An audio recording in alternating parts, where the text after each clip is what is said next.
الله وحده لا شريك له ونشهد أن محمدا عبده ورسوله أرسله بالحق بشيرا ونذيرا وداعيا إلى الله بإذنه وسراجا وقمرا منيرا فقد قال الله تعالى في كلامه المجيد وفرقان الحميد أما بعد فأعوذ بالله من الشيطان الرجيم أعوذ بالله من الشيطان الرجيم بسم الله الرحمن الرحيم إن الذين كفروا من أهل الكتاب والمشركين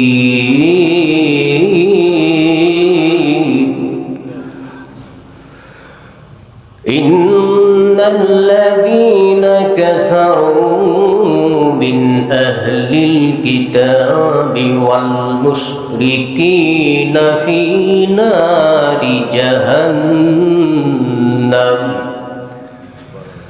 في نار جهنم خالدين فيها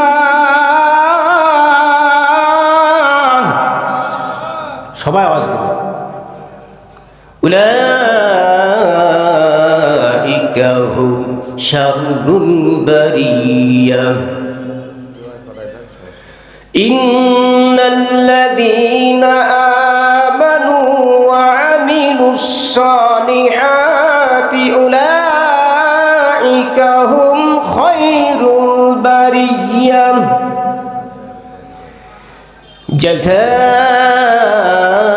جزاؤهم عند ربهم جنات عدن تجري من تحتها الأنهار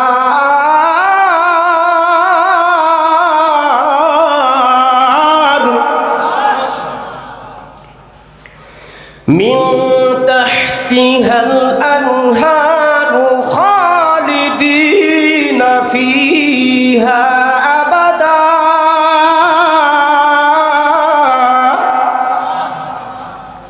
رضي الله عنهم ورضوا عنه ذلك لمن خشي ربه وقال الله تعالى أيضا وقرن في بيوتكن ولا تبرجن تبرج الجاهلية الأولى وقال رسول الله صلى الله عليه وسلم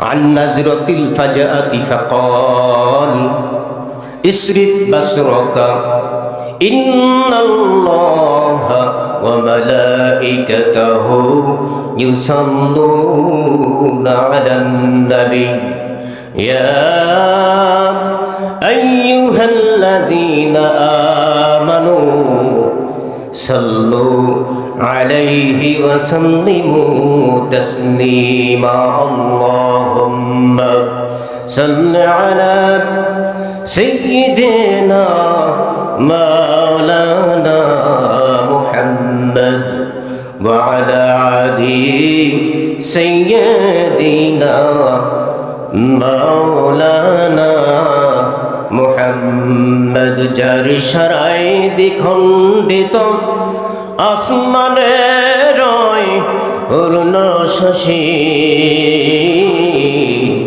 আগমনে রূপের প্রাসাদ আস্তে পড়ল ধসি আল্লাহুম্মা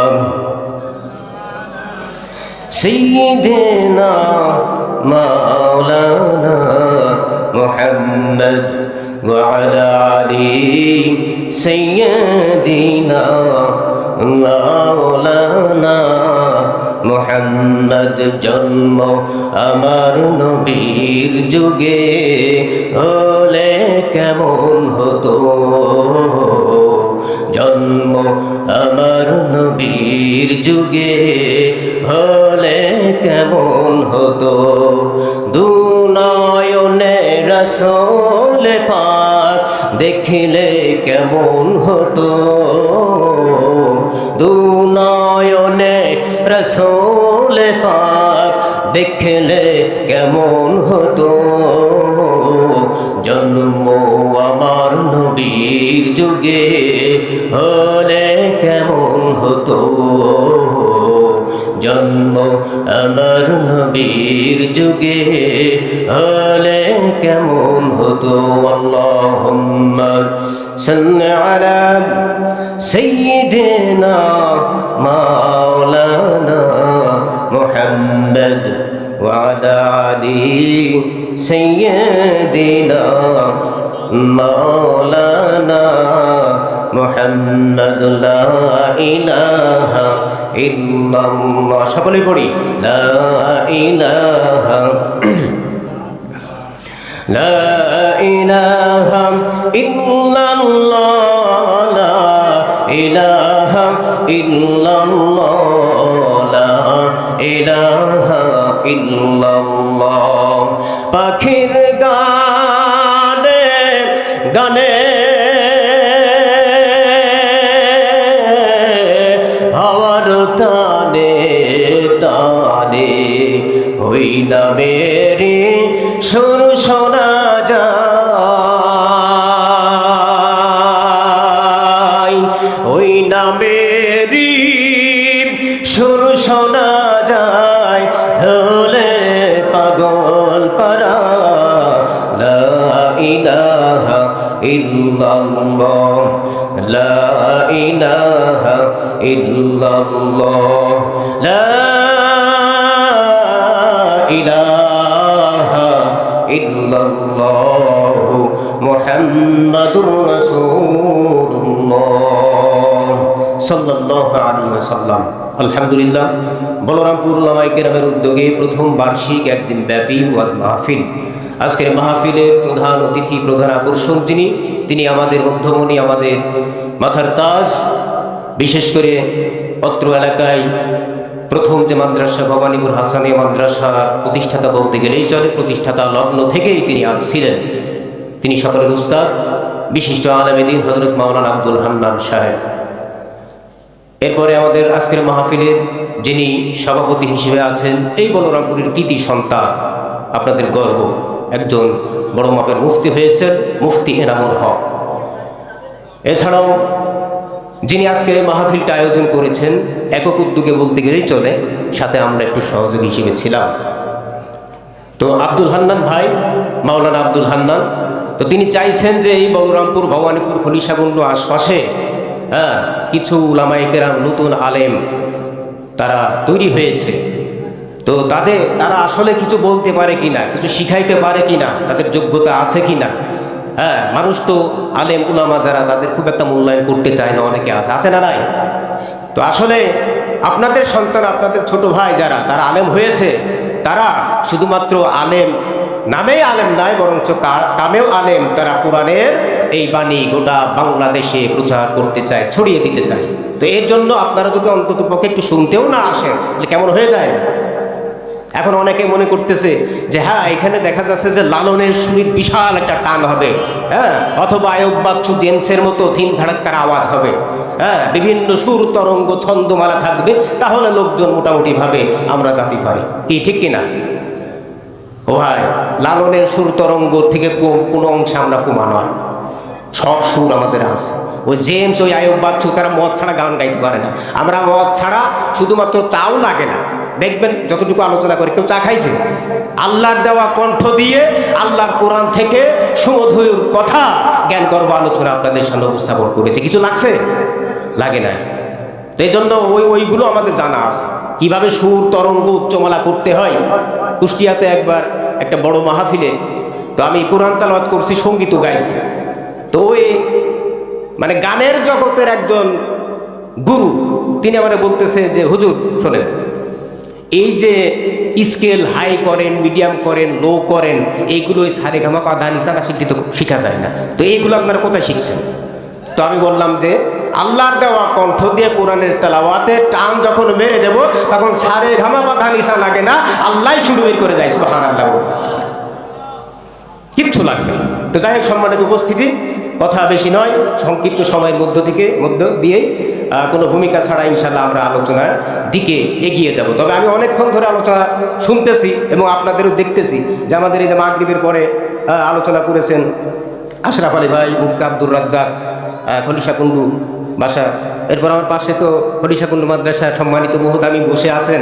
তো আসলে যেখানে মুফতি মাওলানা মুহাদ্দিস থাকে সেখানে আলোচনা করতে গেলে গাহাত পা কাঁপাকাঁপি শুরু করে দেয়। এবার আপনাদের কণ্ঠের আওয়াজ যদি না থাকে তাহলে কিন্তু আমাদের ওয়াজ বেরোবে না, মানে শুনিয়েই যাচ্ছে, দাঁতের সাথে দাঁত লাগিয়ে দিয়ে বসে আছে, কোথায় কব না, খালি শুনবো। একটু জায়গা মতো ঝাঁকি যদি দেওয়া যায় তাহলে কিন্তু সমস্ত প্রকার বাতিল বাংলাদেশ থেকে বিতাড়িত হতে বাধ্য হবে। কথা বলেন ঠিক কিনা?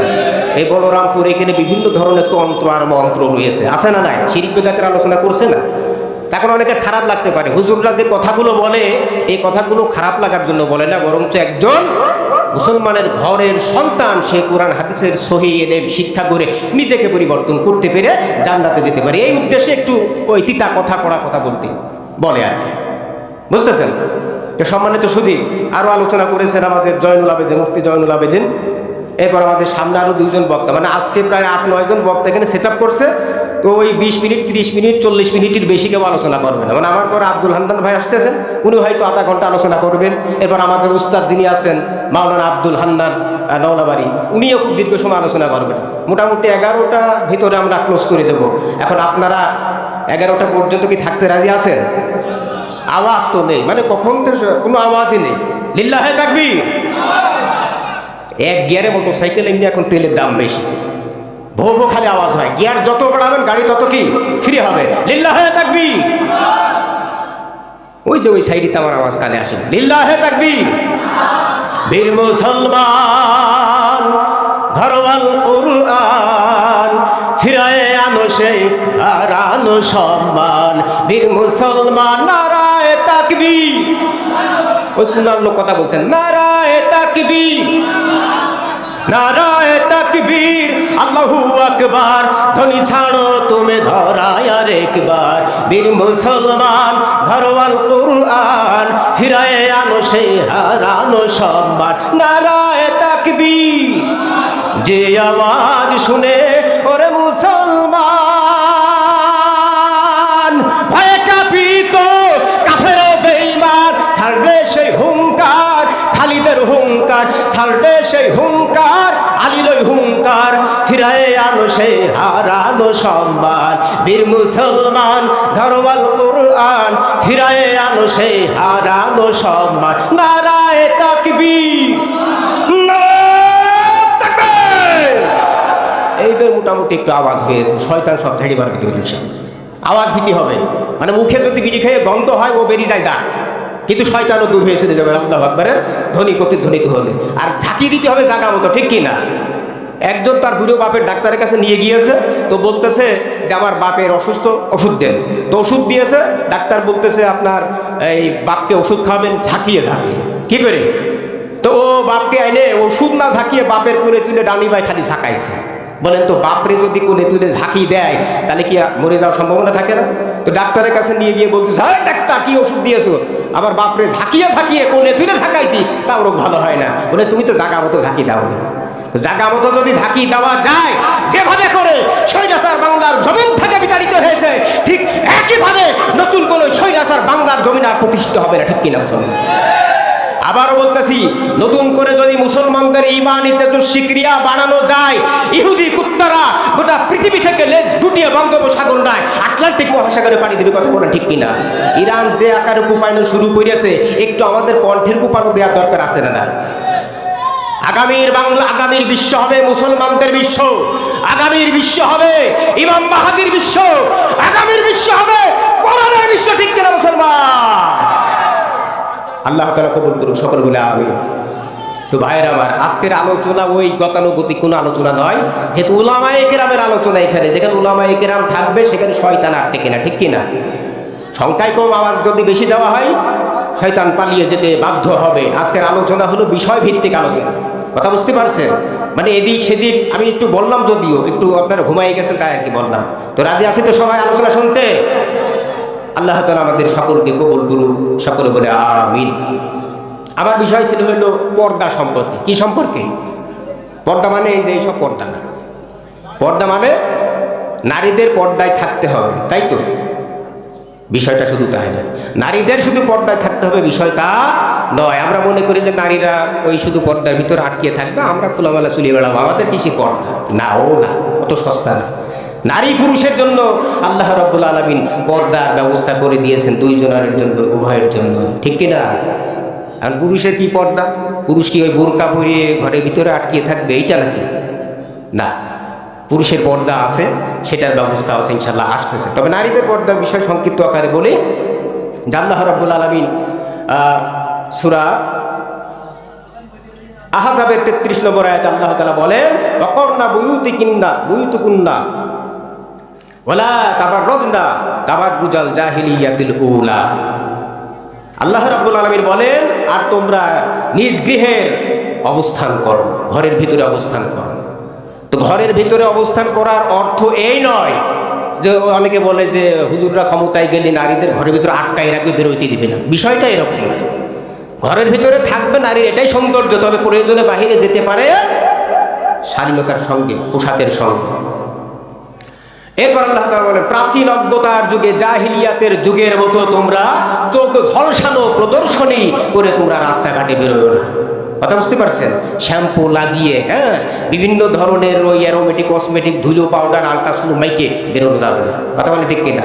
যুবতীরা চোখে দেয় মাস্কারা, তাই দেখে যুবকের কাম সারা, কাছে না পেয়ে দেখে নগ্ন সিনেমা, তাই তো অকালে যৌবন হারায়, ঠিক কিনা? দেখুন গাছের ডালে ডালে মোড়ে মোড়ে কলকাতা হারবাল, মাদ্রাজ হারবাল, এ হারবাল সে হারবাল, আগে সব লাগতো না কিন্তু। তার মানে কি? অশ্লীল দৃশ্য, এই যে মোবাইল খালি ঢুকলেই ওইটা। এরপরে আবার অনেক জায়গায় বুড়ো চাষা চুল পেকে দাড়ি পেকে গিয়ে একদম দাঁত গালে ভিতরে নাই, বুঝতে পারছি? আমি নারায়ণখান্তির বাজার একদিন দেখতেছি যে 5 জন চাষা চুল পাকা দাড়ি পাকা আর জামাতের সঙ্গে অপলক নেত্রে চোখ ফুটি দিয়ে কি দেখা যায় দেখতেছে, আর এক চাষা আবার করতেছে আল্লাহ নিয়ামত দেখলে সুবহানাল্লাহ, বলি না হুজুর? এরা বুড়ো মনে হয় একটা আছে না? নাই, আছে। তো যাই হোক, সম্মানিত উপস্থিতি, পর্দার কথা বলতেছিলাম। পর্দা শুধুমাত্র ঘরের ভিতরে আটকানো থাকার নামই নয়, নারী পুরুষের জন্য বিশেষ যে পর্দা, সেটা হলো মনের পর্দা, বা আবার প্রত্যেকটা অঙ্গ প্রত্যঙ্গকে আমি সংযত রাখবো। যেখানে দৃষ্টি নিক্ষেপ করা সেখানে নিষিদ্ধ করেছেন, সেখানে আমি দৃষ্টি নিক্ষেপ করব না। যেখানে হাত দিতে নিষেধ করেছে সেখানে আমি হাত দিব না। যেখানে কান দিতে নিষেধ করেছেন সেখানে আমি কান দিব না। যেখানে পায়ে হেঁটে যেতে নিষেধ করেছেন সেখানে কি পায়ে হেঁটে যাব না।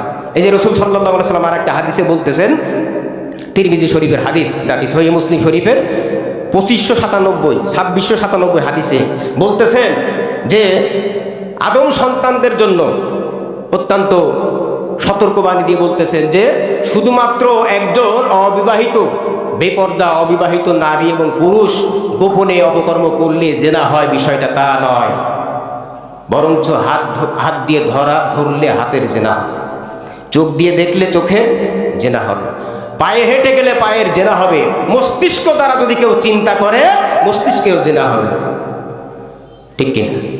তো সম্মানিত সুধী, এজন্য আমাদেরকে যারা মা ও বোনেরা আছে তারা তো পর্দার সঙ্গে বের হবে বোরকা পরে এবং ঘরের ভিতরে থাকবে।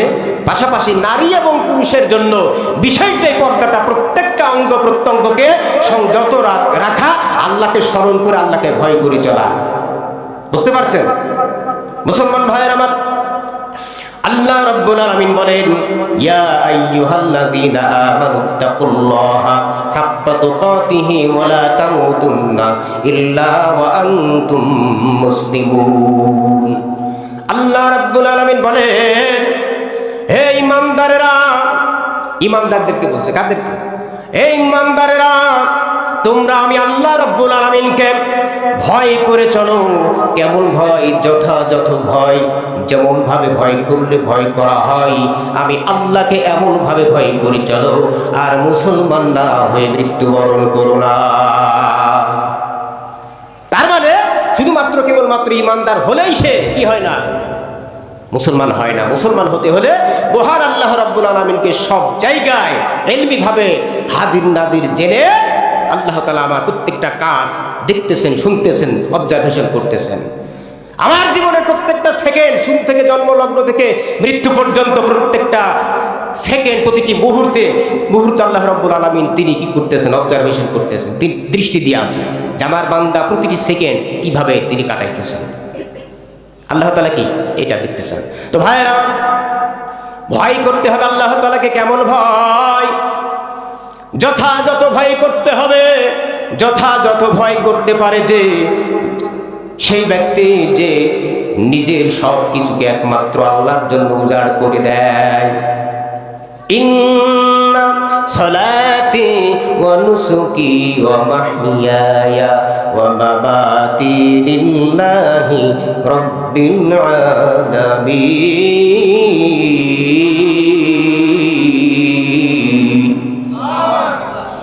নিশ্চয় আমার নামাজ, আমার কুরবানি, আমার হায়াত, আমার মউত কার জন্য? ওই একমাত্র আল্লাহর জন্য। যতক্ষণ পর্যন্ত বিসর্জন না দিতে পারবো ততক্ষণ পর্যন্ত আমি আল্লাহর খাঁটি বান্দা হতে পারবো না, মুত্তাকি বান্দা হতে পারবো না। আমার প্রত্যেকটা অঙ্গ প্রত্যঙ্গকে আমি সংযত রাখতে পারবো না।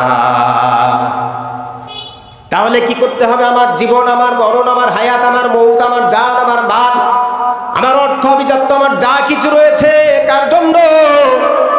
কিন্তু যুবক ভাইরা যখন একজন নারীর প্রেমে আসক্ত হয়ে যায়, মাইকে হু তার জন্য তার জীবন মরণ সব কিছু ত্যাগ করে দেয়। টাকা পয়সা ধন দৌলত দিয়ে গলায় রশি বাঁধিয়ে আত্মহত্যা পর্যন্ত করে কি করে না? কিন্তু এমন একজন সাহাবী ছিল, যেই সাহাবী, ঘটনাটা সংক্ষিপ্ত আকারে বলি, তার জীবনটাকে আল্লাহর জন্য এমন ভাবে বিসর্জন করে দিয়েছে, ইতিহাসে তার নাম লেখা রয়েছে। এমন একজন সাহাবী ছিলেন, যেই সাহাবী দেখতে ছিল কদাকার, বেটে ছিল, যেই সাহাবীর কোনো শিক্ষাগত যোগ্যতা ছিল না, টাকা পয়সা ছিল না, বংশ পরিচয়ও ছিল না, তাকে সকলেই তুচ্ছ তাচ্ছিল্যের চোখেই দেখত। আল্লাহ রাসূল সাল্লাল্লাহু আলাইহি ওয়াসাল্লামের দরবারে সর্বক্ষণ পড়ে থাকত। কিন্তু আল্লাহ রাসূল সাল্লাল্লাহু আলাইহি ওয়াসাল্লাম তাকে সব সময় চোখে রাখতেন, ভালোবাসতেন। সেই সাহাবীর নাম হলো হযরতে আলকামা রাদিয়াল্লাহু তাআলা আনহু। সব সময় আল্লাহ রাসূলের দরবারেই পড়ে থাকত। পায়ে কোনো স্যান্ডেল ছিল না, কারণ স্যান্ডেল কিনা টাকা নাই, গরিব মানুষ। আল্লাহ রাসূল সাল্লাল্লাহু আলাইহি ওয়াসাল্লাম তিনি একদিন চিন্তা করলেন, আলকামা যুবক মানুষ, এই যুবক মানুষ যখন, এই যুবকের একটা বিবাহের প্রয়োজন। রাসূল সাল্লাল্লাহু আলাইহি ওয়াসাল্লাম আলকামাকে বললেন, আলকামা বলো দেখি তোমার কি প্রয়োজন, তোমার বিশেষ এই যৌবনকালে কি কোনো কিছু প্রয়োজন রয়েছে? আলকামা কোনো কথা বলেন না। আল্লাহর রাসূল খুব ভালোভাবে এই বোঝেন, আমার আলকামার একটা বিবাহ দেওয়া দরকার। আল্লাহ রাসূল বললেন, আলকামা বিবাহ করবা? আলকামা রাদিয়াল্লাহু তাআলা আনহু বললেন, ইয়া রাসূলুল্লাহ বিবাহ করব কেমনে? কারণ আমার কোনো যোগ্যতা নাই, আমি কালো কুচ্ছিত বেটি, টাকা পয়সা নাই, যোগ্যতা নাই, কিছু নাই, লেখাপড়া জানি না। রাসূল সাল্লাল্লাহু আলাইহি ওয়াসাল্লাম বললেন, আলকামা বলো বিবাহ করবা কিনা? দায়িত্ব রাহমাতাল লিল আলামিন আমি নিতেছি, সুবহানাল্লাহ বলি। তো আলকামা রাদিয়াল্লাহু তাআলা আনহু তিনি মাথাটা নিচু করে চুপ করে থাকলেন, অর্থাৎ তিনি রায় দিলেন। রাসূল সাল্লাল্লাহু আলাইহি ওয়াসাল্লাম বললেন যে, আলকামা তোমার জন্য আমি রাসূল এমন একজন নারীকে নির্ধারণ করে রেখেছি, যেই নারীকে বলা হয় হুরে মদিনা, যেই নারীকে বলা হয় মদিনার সর্বসুন্দরী নারী। সুবহানাল্লাহ বলি। যেই নারীর বাপের নাম হলো হযরত আইয়ুব আনসারী রাদিয়াল্লাহু তাআলা আনহু। বিস্ময়ে হতবাক হয়ে বিস্ময় প্রকাশ করে আলকামা বললেন, ইয়া রাসূলুল্লাহ সাল্লাল্লাহু আলাইহি সাল্লাম, আমার মতো অযোগ্য মানুষের সঙ্গে হুরে মদিনা কিভাবে হয়? এর একদিকে আবু আইয়ুব আনসারী, তিনি অনেক সম্পদের মালিক, আরেকদিকে তার মেয়ে হলো মদিনার সবচেয়ে সুন্দরী রমণী, আমার সঙ্গে কিভাবে বিবাহ হয়? আল্লাহ রাসূল সাল্লাল্লাহু আলাইহি সাল্লাম বললেন যে চিন্তা নাই, পেরেশান নাই, ভাবনা নাই। চিঠি লিখে দিলেন, বললেন যে আইয়ুব আনসারী, তোমার মেয়ের জন্য আমি রাসূল একজন ছেলেকে সিলেকশন করেছি, যাকে জামাই হিসেবে তুমি গ্রহণ করবা। চিঠি লিখে আলকামাকে পাঠিয়ে দিলেন। আলকামা রাদিয়াল্লাহু তাআলা আনহু চলে গেলেন চিঠিটা নিয়ে। যাওয়ার পরে বাহিরে থেকে সালাম দিলেন, আসসালামু আলাইকুম। সালামের জবাব দিয়ে হযরত আবু আইয়ুব আনসারী রাদিয়াল্লাহু তাআলা আনহু ঘর থেকে বের হয়ে আসলেন। আসার পরে বললেন, কি ব্যাপার? আলকামা বললেন, আবু আইয়ুব আনসারী, আল্লাহর রাসূল সাল্লাল্লাহু আলাইহি সাল্লাম একটা চিঠি দিয়েছেন, চিঠিটা একটু পড়ে দেখুন। আবু আইয়ুব আনসারী চিঠিটা হাতে নিয়ে দেখলেন যে আল্লাহর রাসূল চিঠিটা লিখেছেন যে আবু আইয়ুব আনসারী, তোমার মেয়ের জন্য আমি একজন ছেলেকে নির্ধারণ করেছি, যেই ছেলেটা তোমার মেয়ের জামাই হবে, তোমার জামাই হবে। আবু আইয়ুব আনসারী রাদিয়াল্লাহু তাআলা আনহু প্রাথমিক অবস্থায় তিনি অত্যন্ত খুশি হলেন, কারণ আমার মেয়ের জন্য যিনি জামাই হবেন ওই জামাইয়ের বাছাই করে কারি হলেন রাহমাতাল লিল আলামিন। রাহমাতাল লিল আলামিন যদি কোনো ছেলেকে আমার মেয়ের জন্য সিলেকশন করে, তা গ্রহণ না করে কি আর উপায় আছে? কিন্তু আবার তাৎক্ষণিকভাবে চিন্তা করলেন, আমি না মন থেকে মেনে নিলাম, কিন্তু আমার ওয়াইফ, স্ত্রী, মহিলাদের এমনি তো মন বাঁকা, কথা বলেন ঠিক কিনা? সোজা বললি বাঁকা যায়, ডানি বললি বাই যায়, আছে না নাই? তবে মা ও বোনেরা মনে করবেন না যে আপনাদের বিরুদ্ধে বলছি, ভালো মেয়েরাও আছে না নাই? আছে। তো ভাইয়েরা আমার, আবু আইয়ুব আনসারী রাদিয়াল্লাহু তাআলা আনহু তিনি তার স্ত্রীর সঙ্গে পরামর্শ করতেছেন, বলতেছেন যে আল্লাহর রাসূল আমার মেয়ের জন্য এমন একজন জামাই নির্ধারণ করেছেন, যেই জামাইটা দেখতে অসুন্দর, তার কোনো টাকা পয়সা নাই, অর্থ আভিজাত্য নাই, সে বেটে মানুষ, কোনো যোগ্যতা নাই। স্ত্রী প্রথম অবস্থায় বলেছিলেন আল্লাহর রাসূল নির্বাচন করেছেন আমার জামাই, এটা তো খুশির সংবাদ। কিন্তু যখন তার কোয়ালিটি বৈশিষ্ট্য শুনল, সে বলল যে ঠিক আছে, আমরা দুইজনা যদিও ভাবে আমরা মেনে নেই, কিন্তু আমাদের কন্যা যেহেতু হুরে মদিনা, সে কখনোই মেনে নিবে না। কারণ একজন সুন্দরী রমণী, সুন্দরী মেয়ের চেহারার সৌন্দর্য যদি বেশি থাকে, তার স্টাইলই থাকে আলাদা, কথা বলেন ঠিক কিনা? হুজুর বা হাফেজের কথা শুনে নাক শিক্ষায় আছে না? না, অনেক বাবাও পাইছে, ও হাফেজ সাহেব, ও হাফেজ মিলাদ পড়ি খাই, মিলাদ, তারপরে মসজিদে নামাজ পড়ায়, তারাবি পড়ায়, জানাজা পড়ায়, ও কয় টাকা ইনকাম করে, ওর হাতে মেয়েটে দেবো না, কি আছে না নাই? তো যাই হোক, তারা দুই স্বামী স্ত্রী মনে করলো যে আমাদের মেয়ে হুরে মদিনা, মদিনার সবচাইতে সৌন্দর্যের অধিকারী আমার মেয়ে, সে গ্রহণ করবে না। এই যে দীর্ঘ সময় পর্যন্ত পরামর্শ করতেছে, কিন্তু আবু আইয়ুব আনসারী রাদিয়াল্লাহু তাআলা চিন্তা করতেছেন যে পরামর্শ করতে এত দেরি যদি হয়, বোঝা যাইতেছে আর কাজ হবে না। একটা ভিক্ষুক যখন বাড়ির সামনে লা ইলাহা ইল্লাল্লাহ বলে ভিক্ষা চায়, যদি আসতে দেরি দেখ, ও বুঝে যে কাজ হবে না। তো আবু আইয়ুব, তো ওই আলকামা, তিনি বুঝতে পারছেন কাজ হবে না, পৃষ্ঠ প্রদর্শন করে পিছনের দিকে ফিরে যাইতেছে, অনেক দূর পর্যন্ত চলে গেছেন। কিন্তু হুরে মদিনা জানালার ফাঁক দিয়ে যুবকটাকে দেখেছেন এবং বাবা মার পরামর্শটাও শুনেছে।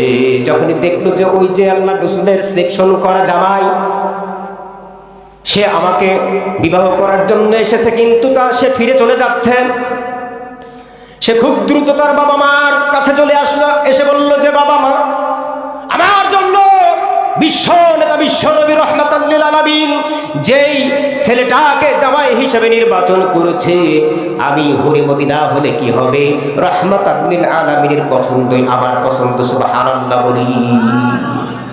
তাহলে রাসূল সাল্লাল্লাহু আলাইহি সাল্লামের পছন্দ যদি আমাদের পছন্দ হয়, জান্নাত নিশ্চিত। সুবহানাল্লাহ। ভাইরা আমার, হুরে মদিনা বলতেছে ওই যুবক দেখেন চলে যাইতেছে, তাকে ফিরাও। বাবা মাও খুশি হয়েছে, আমাদের মেয়ে যেহেতু রাজি হয়েছে।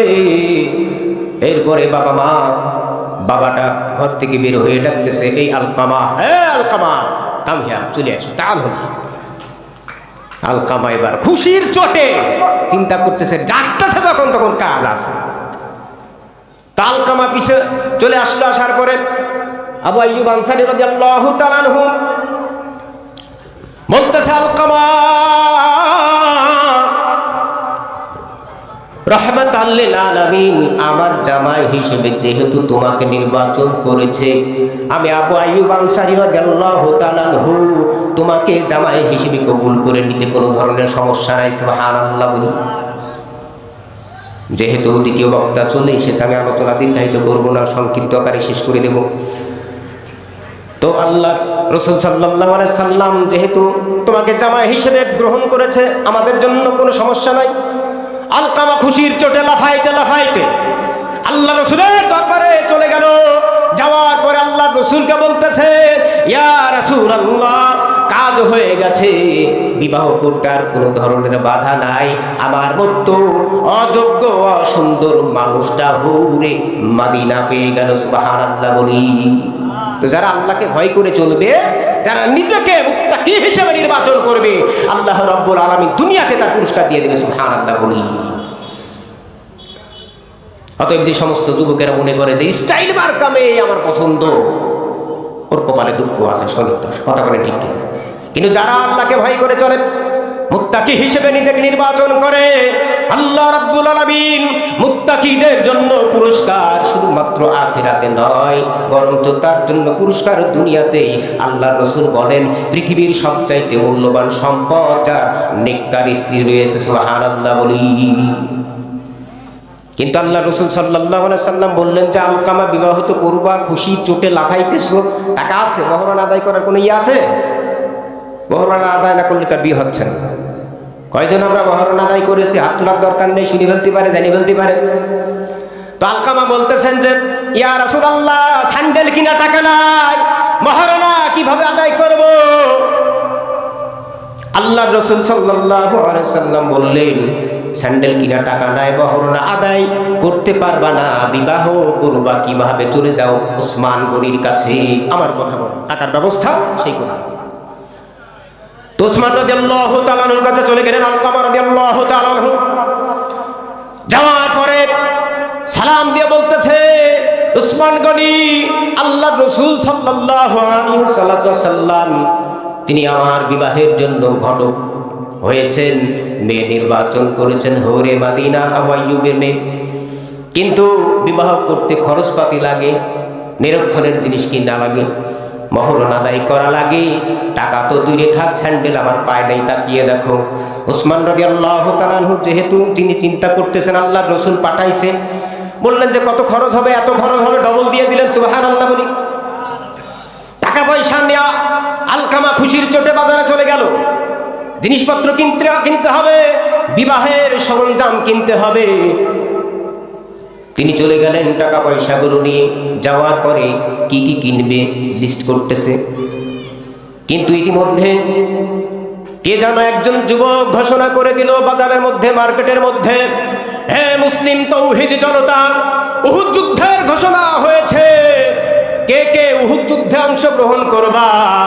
তারা অতি দ্রুত তারা প্রস্তুতি প্রিপারেশন নিয়ে আল্লাহর রাসূলের দরবারে হাজির হয়ে যাও।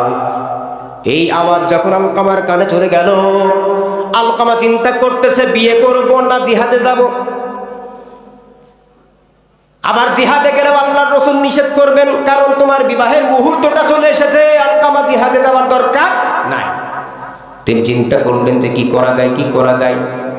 তিনি কালো কাপড় দিয়ে নাক সহ মুখ সহ বাঁধলেন, বেঁধে ওই টাকা দিয়ে, যেই টাকা দিয়ে বিবাহের সরঞ্জামাদি কিনবে, বিবাহের উপকরণ কিনবে, তা না ক্রয় করে জিহাদে ওই যে ঢাল, তরোয়ার আর তীর সে কিনে ফেলেছে। আল্লাহু আকবার বলি।